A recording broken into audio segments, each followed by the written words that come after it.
Hey, what's up? Good afternoon. This is Abundant Land Solutions. This is Makila Wind. Putting up a privacy fence right now, Cedar Privacy Fence. We're doing a full patio build, so it includes a hillside hedge and ground cover planting and trenching and terracing. 2 trenches above and below a retaining wall.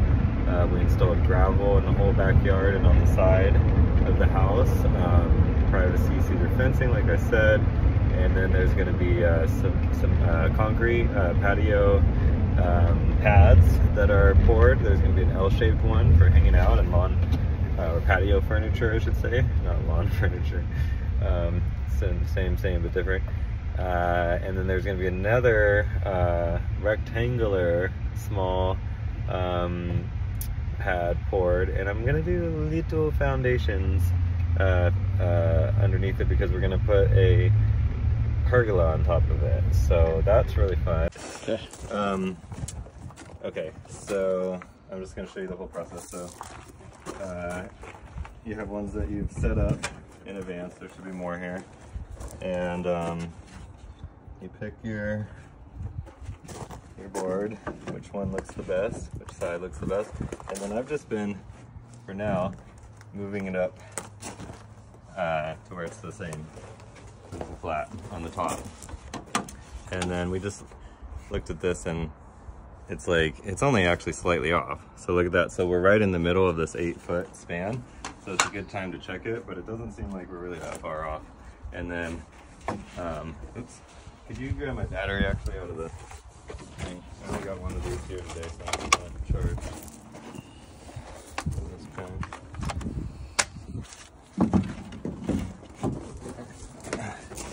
So for our drill today, it's the compact flex, and we have a countersink bit on it right now, and you have to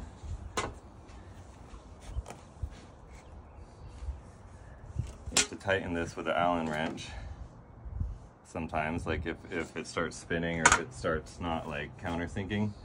There's an Allen wrench in the top of my black toolbox that you have to tighten that with. So I'm not exactly looking to make it plumb here. I'm just wanting to make it a little bit more plumb. You can split the difference to get back plumb. There we go, in the between a bunch of different boards. So for example, this one I got there and I'm going to bring it in a little bit because I'm mostly trying to get it pretty tight because it's going to shrink because it's wet. It's freshly milled. So I just do one, and as soon as I get the countersink in there, I pull back because I have the chuck set. And then I'm not actually doing this right. I grab my drill first. I usually just grab the wood with my other hand so I can grab the screw. There's screws in both pouches. But once you get the first one in, you can let go, and you know, your foot and your hand can hold it. And I'm enjoying the impact wrench to get it in there because it's really sensitive. This one is really nice. The high power Ryobi is really nice, and you can like just barely go, like really, like look how slow you can go. Yeah. So you can just crack it in there. And then with the spacing with these, I am looking at the other lines. I'm not exactly trying to make a line here because most importantly, I want to hit the board. But I am putting one low here and high there. And what that'll do, it'll prevent the warping of this board on the side.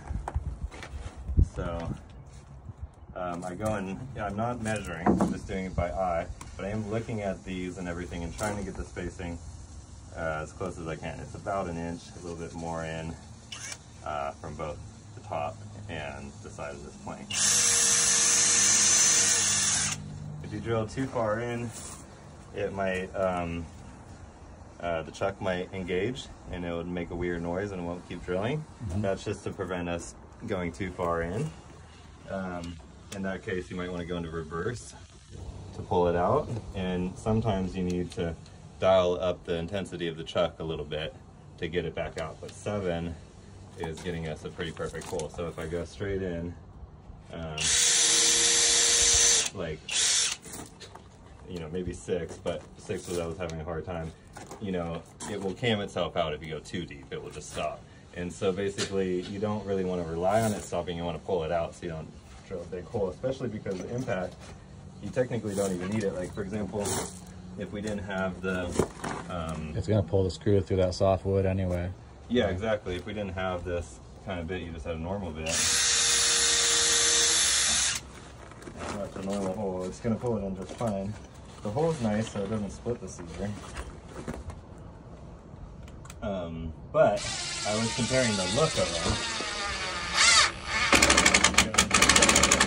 I'll just get it to where it's just a little bit under the cedar, a little bit indented.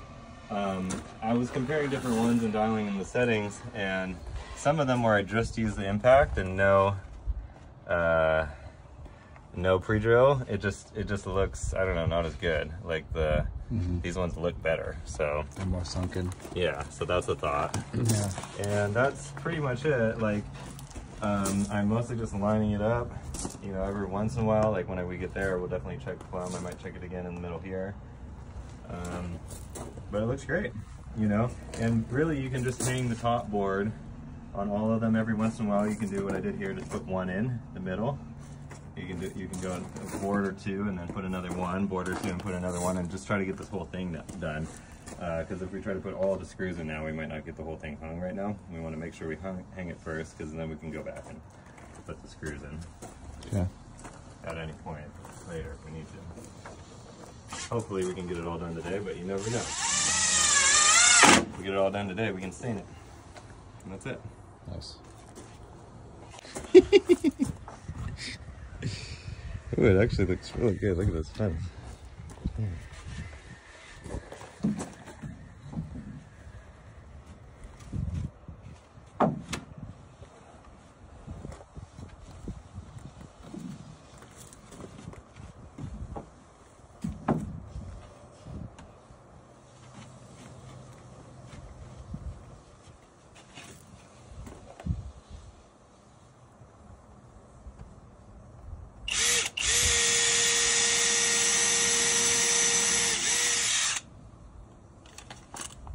Pressure. No pressure. Look at that, you can reach the pouch with your right hand. Okay, now we're rolling. That's easier. That's what I needed. I needed that pouch when I was doing it. That's a notch up from what I was dealing with. Okay, here we go. And then, yeah, let's see where our plume is, I guess, for the record, before I lose it.